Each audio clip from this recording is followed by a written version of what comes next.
नमस्कार दोस्तों, स्वागत है आपका अपने channel keys to success academy में। आज एमपीपीएससी स्पेशल मेंस 2019 का पेपर 5 हो चुका है और हिंदी से संबंधित पेपर था ये। देखेंगे कि पेपर कैसा रहा है। इतना आसान पेपर आया है। देखिए 2019 का जिसने मेंस दिया था पहले, उन लोग का पेपर काफ़ी टफ थे, मतलब इतने भी ज़्यादा ईजी नहीं थे, मॉडरेट बोल सकते हैं। लेकिन अभी जो मेंस के पेपर आ रहे हैं बहुत ज़्यादा ईजी आ रहे हैं। तो इसमें जितने भी लोग मेंस देने वाले हैं, एडिशनल मेंस जिनको भी मिला होगा मौका, उनके लिए गोल्डन चांस है। यहाँ से आराम से आप क्वालिफाई कर सकते थे मेंस से। और फिर आप देखिए कंबाइन इंटरव्यू होने वाला है, तो कंबाइन इंटरव्यू में आप आराम से कुछ लोगों को बाहर भी कर सकते थे, क्योंकि यहाँ पे लगभग संभावना ऐसी है कि जो 2019 वालों का मेंस है उसका फिर से रिवाइज होकर के मेंस का रिजल्ट आएगा, है ना। और फिर उसका जितने बच्चे सेलेक्ट होंगे कंबाइन इंटरव्यू करवाने की पूरी संभावना है। तो यहाँ पर गोल्डन चांस था, लेकिन बहुत सारे बच्चे लोगों ने पेपर ही नहीं दिया। तो ठीक है, कुछ लोगों के लिए फ़ायदा, कुछ लोगों के नुकसान है। तो चलिए आज का वीडियो देख लेते हैं कि पेपर में कैसे क्वेश्चन आए हैं। यहाँ पर देख लीजिए MPAC लिखा हुआ है, ठीक है। स्पेशल मेंस के बारे में बात हो रही है और 200 पूर्णांक है, 3 घंटे का पेपर है। कुछ लघु उत्तरी प्रश्न होते हैं। सबसे पहले 20 लघु उत्तरी प्रश्न होते हैं, अति लघु उत्तरी मतलब 3 मार्कर होते हैं।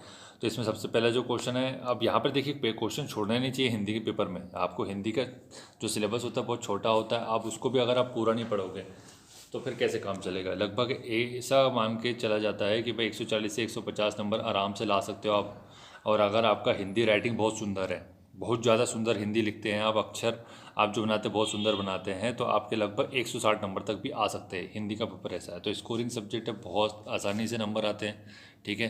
तो आज क्वेश्चन देख लेते हैं कि किस प्रकार के क्वेश्चन पूछे गए हैं, ठीक है। तो पहला क्वेश्चन है कि भाई पल्लवन के मुख्य बिंदु पर प्रकाश डालना था, ठीक है। पल्लवन, सिर्फ पल्लवन की परिभाषा नहीं बताएंगे, बाकी चीज़ें आपको समझाना भी था, किसी एक उदाहरण देकर के आपको बताना था, ठीक है। प्रारूपण से आप क्या समझते हैं, प्रारूपण के भागों में बांटा गया है, ये बताना था। पारिभाषिक शब्दों की आवश्यकता क्यों होती है, ये पूछा गया। तो प्रशासन में आपको लिखना चाहिए कि प्रशासन में पारिभाषिक शब्दों का क्यों आवश्यकता होती है, इस हिसाब से उसको लिखना था।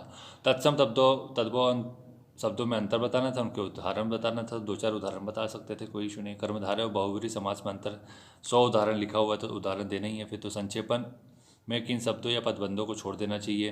नेक्स्ट है कि निम्नलिखित शब्दों में स्वर संधि बताना था, स्वर संधि का प्रकार भी बताना था। सूर्योदय, सूर्य धन उदय, तो अत्युत्तम, अति धन उत्तम, अति धन उत्तम, ठीक है। इसका संधि विच्छेद ये हो जाता है। नायक, ने धन अक, ने धन अक हो जाता है नायक, तो ठीक। और ऊ से मिलकर के यह बन रहा है, मतलब यन संधि हो जाएगी, ठीक है। अति उत्तम है। नेक्स्ट है कि टिप्पण की आवश्यकता क्यों होती है, टिप्पण की आवश्यकता बताना था। परिपत्र से क्या आप समझते हैं, अर्थशास्त्र की पत्र की आवश्यकता और सार्थकता पर प्रकाश डालना था। इसके अलावा यह है कि विसर्ग संधि की परिभाषा बताते हुए आपको कुछ उदाहरण बताने थे, बता देते हैं। मुहावरा, कहावत में अंतर। इतना इजी क्वेश्चन पेपर देखा है आपने कभी। निम्नलिखित वाक्यों में विराम चिन्ह लगाना था। वह बहुत चालाक है, उसके मित्र कहते हैं, ठीक। अनुस्मारक में किन बिंदुओं पर ध्यान देना चाहिए, अधिसूचना किन विषयों के लिए और शासन के किस पत्र में प्रकाशित होती है। योजक चिन्ह के प्रयोग के 3 उदाहरण बताना था। योजक चिन्ह बताना था कि किस लिए प्रयोग किया जाता है, फिर उसके बाद आपको उसके 3 उदाहरण बताना था, ठीक। नेक्स्ट क्या है, इसके बाद संधि विच्छेद सहित व्यंजन संधि के 3 उदाहरण बताना था।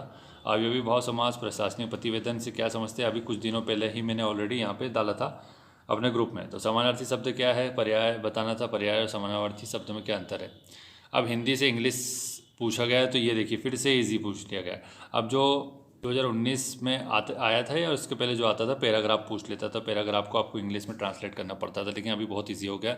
अब जिसको इंग्लिश आती है उसको भी उतना ही फ़ायदा जितना जिसको इंग्लिश नहीं आती उतनी फ़ायदा, क्योंकि इंग्लिश थोड़ा बहुत भी सीख लेंगे तो आराम से ट्रांसलेट कर लेंगे आप। यहाँ पे बोल रहा है कि पर्यटन में रोजगार की अनेक संभावना है। दूसरा बात बोल रहा है कि देख लिया, धन्यवाद। इसको आपको ट्रांसलेट करना है, ठीक है। इसका नेक्स्ट है कि सरकारी महकमों में गोपनीयता जरूरी होती है, मामला अब भी विचाराधीन है, ठीक है। आवेदन के साथ राजपत्रित अधिकारी द्वारा सत्यापित सभी दस्तावेज संलग्न करें। नेक्स्ट है कि अंग्रेजी से हिंदी में अनुवाद करना था यहाँ पर, ठीक है। The central objective of planning is to achieve rapid economic growth, ठीक है। नेक्स्ट है कि the Ukraine Russian war has displaced millions of people and rendered them refugees, we agree with you. Next है कि India has appointed president of G20 group of Nations.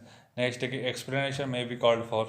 तो ये इनके सबको इंग्लिश को हिंदी में ट्रांसलेट करना था। अब इसकी तो प्रैक्टिस करनी पड़ेगी, थोड़ी बहुत प्रैक्टिस करोगे तो आराम से हो जाएगा। नेक्स्ट है कि अब यहाँ पे बोल रहा है 1/3 शब्दों में संक्षेपण करना है। संक्षेपण का मतलब ये होता है कि जो आपको पद्यांश या गद्यांश जो भी दिया जाए उसका आपको 1/3 शब्दों में समेटना है, उसका अर्थ सहित, ठीक है। उसका अर्थ आना चाहिए, ऐसा नहीं कि आप जो बोल रहा है उसको छोड़ करके कुछ और ही बातें बता रहे हैं, ठीक। तो यहाँ पर इन्होंने सबसे अच्छा तरीका जो अपनाया है वो काफ़ी अच्छा लगा कि भाई अंडरलाइन किया हुआ है। और ख़ासकर देखिए ये जब पैराग्राफ पढ़ रहे हैं आप, तो आपको समझ में आना चाहिए कि मेन इंपॉर्टेंट पॉइंट क्या है, मेन इंपॉर्टेंट कीवर्ड्स क्या है, उसको ही आपको संक्षेपण में संक्षिप्त करके लिखना चाहिए, ठीक है। उसका अथवा भी दिया होता है, तो अथवा में इन्होंने दोनों को ट्राई करके देखा पहले, क्योंकि समय सफिशिएंट होता है कि कौन सा अच्छे से लिख सकता हूँ, तो फिर उन्हें पढ़ करके फिर उसको उस हिसाब से लिखा, जिसकी भी क्वेश्चन पेपर है। निर्देश के अनुसार पत्र लेखन करना है, अधिकतम शब्द सीमा 100 बोल रहा है। प्रश्न में आंतरिक विकल्प है, अभ्यर्थी जिस विकल्प का उत्तर लिख रहे हैं स्पष्ट उत्तर ये बताना है, मतलब कि दोनों से कौन सा चूज कर रहे हो आप।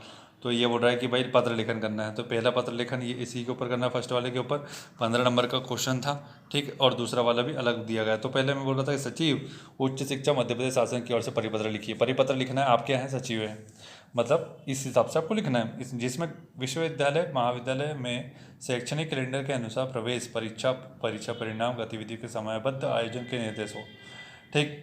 नेक्स्ट है कि आपको क्या बनाया है, जिला निर्वाचन अधिकारी कलेक्टर की ओर से आदेश का प्रारूप बनाना था, जिसमें कि जिले के समस्त विभाग प्रमुखों को पंचायत निर्वाचन हेतु अधीनस्थ अधिकारियों कर्मचारी को बिना अनुमति अवकाश और मुख्यालय न छोड़ने का निर्देशित किया जाना था। परिपत्र और एक में प्रारूप।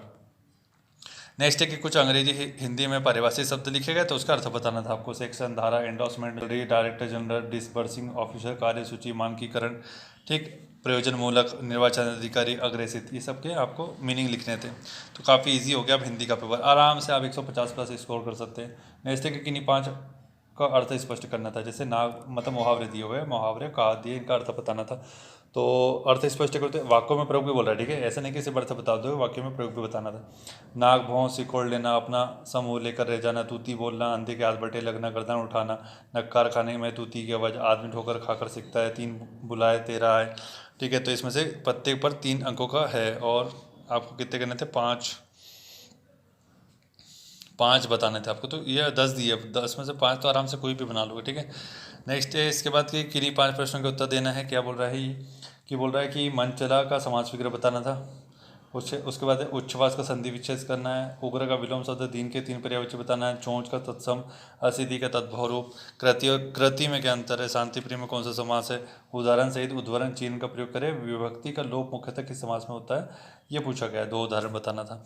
तो यहाँ पे भी आपको 5 ही करने हैं, ठीक है। तो 10 में से 5 आराम से हो जाते हैं। निम्नलिखित किसी एक गद्यांश के आधार पर प्रश्नों के उत्तर देना था। अभ्यर्थी जिस गद्यांश का उत्तर लिख रहा है स्पष्ट रूप से बताना पड़ेगा कि भाई पहला लिख रहा है कि दूसरा लिख रहा है, ठीक है। तो उसका थोड़ा शीर्षक लिख करके बताएंगे, तो आपको समझ में आएगा कि उसको भी समझ में आएगा कि भाई किसका लिख रहा है, ठीक है। तो इसको लिखने का तरीका यह है कि जो धीर है डैश डैश डैश करके, यहाँ पे डैश डैश करके थोड़ा सा एक लाइन छोड़ करके यहाँ पे लिखना था मर्यादा का उल्लंघन करे, तो इसको समझ में आ जाता है कि भाई फर्स्ट वाला मैं अटेम्प्ट कर रहा हूँ, ठीक है। तो फिर इसमें इसका पढ़ लेते हैं आप। फिर गद्यांश का शीर्षक बताना था, अवतरण अपने शब्दों में सार लिखना था, उद्वेग रहित का क्या अर्थ है बताना था, दो जो बादल गरजते हैं वो बरसते नहीं, इस लोकोक्ति का व्याख्या करना था, अतः शब्द का अर्थ बताना था, ठीक है। ऐसे ही आप अगला भी करते हैं कि अगला अगर जब आप मेंशन कैसे करेंगे, आत्म संसार के विधान, फिर डैश डैश डैश करके फिर एक लाइन छोड़ देते हैं, फिर उसका तो हो जाएगा जाने कितनी पीढ़ियों में संचित होता आया है, तो फिर आगे बढ़ते। फिर इसमें आप शीर्षक लिखते सारांश, प्रतिभा संपन्न कर्थक, आत्म संस्कार के लिए क्या आवश्यक है, अनपढ़ मनुष्य की क्या दशा होती है,